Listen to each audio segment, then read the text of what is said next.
Okay, so the definition of a liminal space is a place or location that the human mind has associated with a transitional state. What makes liminal spaces unsettling is when you go to these places and stay there more than you usually would. I know you're thinking, you're talking about a Lego game, right? Yes, you read the title correctly.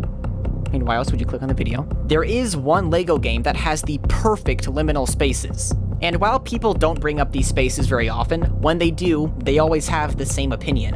Why is this in the game? And whether it was intentional or not, this game mastered liminal spaces.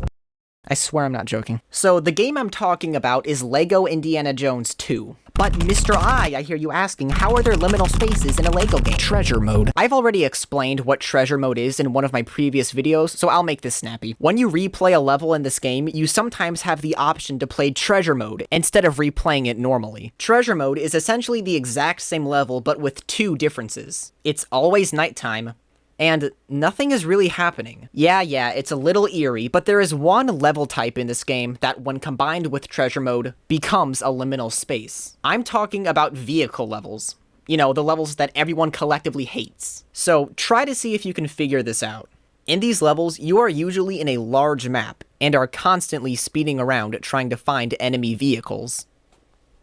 Large map. Speeding around. In other words, you are always in a state of transition. And remember the definition of a liminal space? What I'm saying is, these levels have the blueprint for making the perfect liminal space.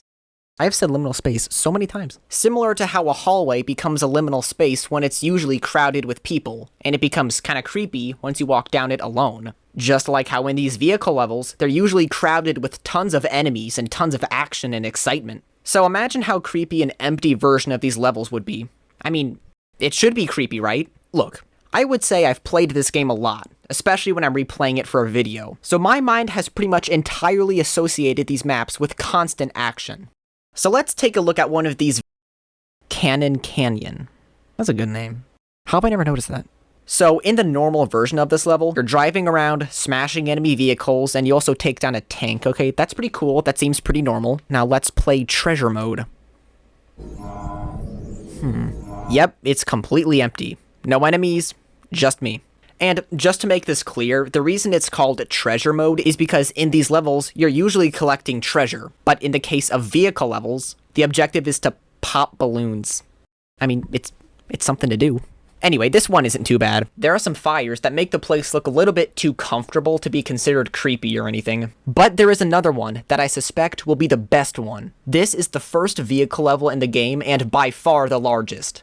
On top of that, the amount of enemies in this level is not increased despite the size of the level. That means that you'll find yourself constantly speeding around trying to find the enemies. And lots of speeding around, it means that once it's empty, it should be a liminal space. Okay, first of all, there's definitely a more drastic change in the atmosphere. Sitting in the middle of the road and not needing to do anything feels weird, but whatever. And that eerie siren with the orbs is not helping. What even is that? Also, I noticed that the second player doesn't follow you around in this level. It just feels like the entire world is asleep and you're just aimlessly wandering around. I'm aware that all of the things I've listed seem very subtle. It doesn't feel like a horror game or anything, except for that one level. But once you think about it, that's all a liminal space really is. Subtle. I feel like the idea of liminal spaces has been twisted by the internet.